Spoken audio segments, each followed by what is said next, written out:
How much did getting the final verdict from the NCAA give you momentum once you knew what you were facing? I think the biggest fear for people is fear of the unknown. And once people know what it is, that they can move forward. And I think that's where we were. It was fear of the unknown. People, when you have fear of the unknown, people can say whatever they want to say. But now that everything's out there, we moved past it, and now we're just moving forward. We can deal with it and move forward. And I think that's what everybody's doing. I think that's why you see so much positive momentum moving forward, just because everybody knows what it is, and let's move forward. Matt, how did the mood of recruiting shift once the interim tag was taken off of you? You know what? I thought that we did. I said this kind of also because I got a lot of questions about how are you going to recruit being the interim coach. And I kind of said all along, we just maintain relationships with these guys.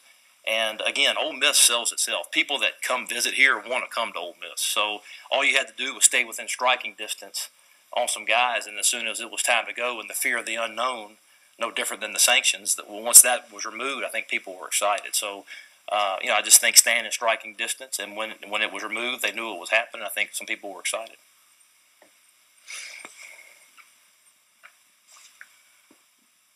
Matt, y'all signed 3 guys who were committed other places. How do you approach guys like that in the process, and what changed late that allowed y'all to sign those guys? Well, I think it's just all about relationships and fit. When a young man is trying to make a decision, he's got to pick the best environment for him. And I think that's the whole key. I think a lot of all these outside influences and Twitter, none of that stuff really matters. What matters is picking the best environment for you so you can go be happy. And if you're happy at that place, then you're going to be your best at that place. And I think that was the case with those 3 young men. Matt, was there a specific determining factor about how many junior college players you would sign versus high school players, or is it just how that worked itself out? It was all about need. The problem we had very, very limited mid-year spots that guys could come in and perform in spring practice. And so we knew we had to get a quarterback, we had to get a D lineman, and we had to get a linebacker. So those were 3 huge positions of need. But we didn't have very many mid-year spots. So I think that was big for us. We only had 6, so we had to really utilize those 6 mid-year spots to the best we could. Matt, with this early signing period is obviously a new thing, and not that you were scrambling, but did your message change at all with there being kind of a finite amount of time to get your message across to these kids? No, I don't think the message changed. And again, I don't think everybody's got the whole early signing period down yet because this is the first time it's happened. But I do think there is some good for the kids that know 100% where they want to go. Then the early signing period is a good thing. But, and then some of the guys that aren't sure, they have the opportunity to wait. But what I don't know is if the recruiting calendar gets moved up as we move forward, how it changes. But for now, it didn't change our message. Were you a little surprised with the number of kids throughout the nation that signed early? Because a lot of people thought it might be just a stopgap to the big day. Right. No, not surprised. I think if a young man knows where he wants to go, I think it takes a lot off those guys. He's got 3 weeks where he doesn't have to see all these coaches and field all the phone calls. He can now focus in on his academics and things like that. So I think if a young man knows where he wants to go, I think it has a chance to be a positive. Coach, in the February signing period, I know you weren't able to sign all the players that you'll get overall for the class. What are you going to be looking for to finish it up? Yeah, just looking down, we'll probably end up going after a couple more wide receivers. And again, all of this is best available, but we will sign at least 1 more receiver, potentially a tight end, maybe 1 to 2 more O-linemen, depending upon how Jalen fits in that category. Maybe 1 more D lineman and 1 more backer and maybe a corner safety body. But again, all best available prospects. But maybe 8 to 9 more guys potentially. Matt, do you feel like when Matt Corral committed last week, do you feel like that shifted momentum for you guys in the process? Yeah, I think it did. I think a lot of people when he made the decision to come, I think everybody was excited. But for me, it was a huge position of need, and we filled it with a very, very good player. So that for me, that was the most important thing, and all the stuff that comes with that becomes a bonus. But when you have a position of need, and you need a good quarterback to come in and fill a position, and you get that, then I think all the bonuses that come with that is what that is. And I think some players maybe saw that.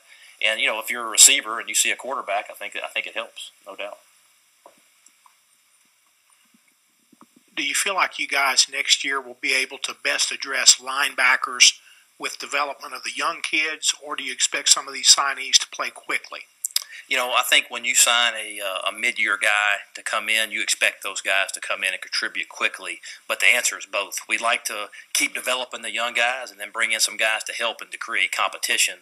That way you're getting better from both ends and they're pushing each other to be better. So I think some of the guys that we redshirted last year pushing for playing time, and also the guys that we bring in, pushing for playing time. And it's not out of the realm that we try to go get maybe a junior college guy that's a May out to come in and help it. So there's a lot of different factors that can play into it, but to answer your question, we want it to come from both sides. We want the young guys to keep developing, and we want some guys to come in and push for early playing time. Having this much of this class done, Matt, does it change the emphasis, or does it speed up the clock? Maybe a better way of saying on the 2019 guys. Absolutely, it does. I think once you get half your class signed, or more than half your class signed, then you're you have a limited focus on the rest of the 18 class, and you start focusing on the 2019 class, which in the state of the Mississippi is very good. Questions?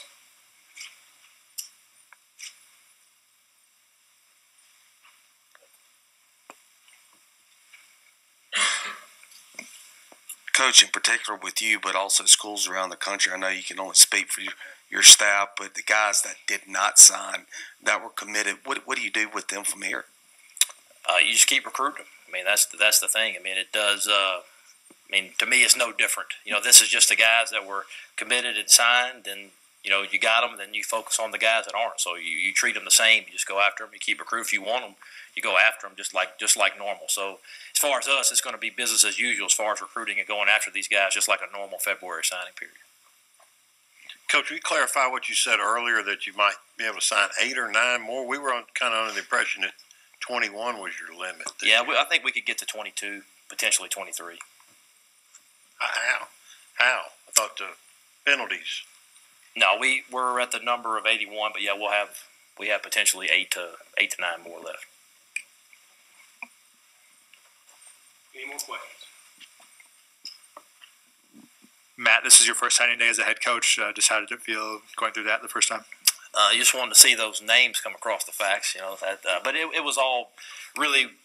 There wasn't a whole bunch of surprises. It was kind of what we thought. Maybe a couple surprises to the positive, to the positive side, which is always good. But it's a credit to the staff. They did an outstanding job. I think everybody was in by 10 o'clock, and but it was kind of what we expected, trying to fill some needs, especially at some certain positions. And I thought it was a really, really good day.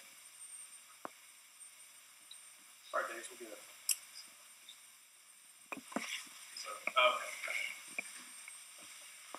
Matt, when you guys are evaluating linebackers, what are you looking for in particular? And these 3 guys that you signed, how can they, with their skill sets, specifically help at that position? Yeah, in this league, the running backs that you have to play against, they're obviously big and physical and strong. So you got to have big physical guys, but you also have to have guys that can play in space. So it's a tough position to find. But what we were looking for is physical guys and guys that could run. And that's Vernon Dasher is a little bit undersized guy, but he can really run and hit. And you got Hess that has a lot of length, has a chance to grow into a big linebacker. And then Jaquez is more of a big physical Mike linebacker that we've been looking for. So I just think you identify your needs and you go after the best available. Any more questions?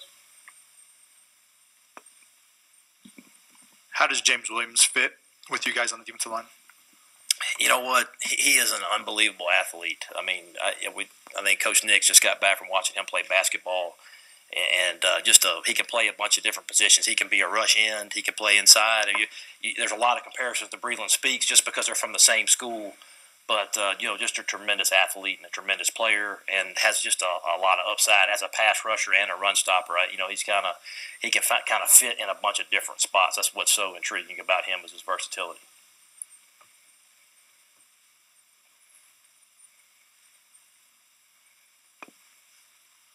Matt, do you envision making any staff changes at this point? As far as changes, not at this point. We still have the 10th coach hire coming up, and then maybe some some rearranging in the recruiting office and things like that. But that's all on the horizon moving forward after this. Probably after convention, it will all start shaking out. The 10th assistant is.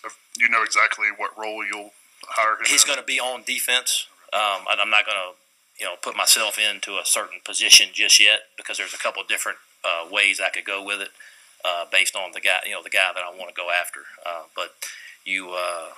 don't want to pin myself down on a certain position, but he is going to be on the defensive side of the ball. No surprises on any more kids requesting permission to talk to other schools? Not to my knowledge. I think that's all everybody's planning on coming back. To my knowledge.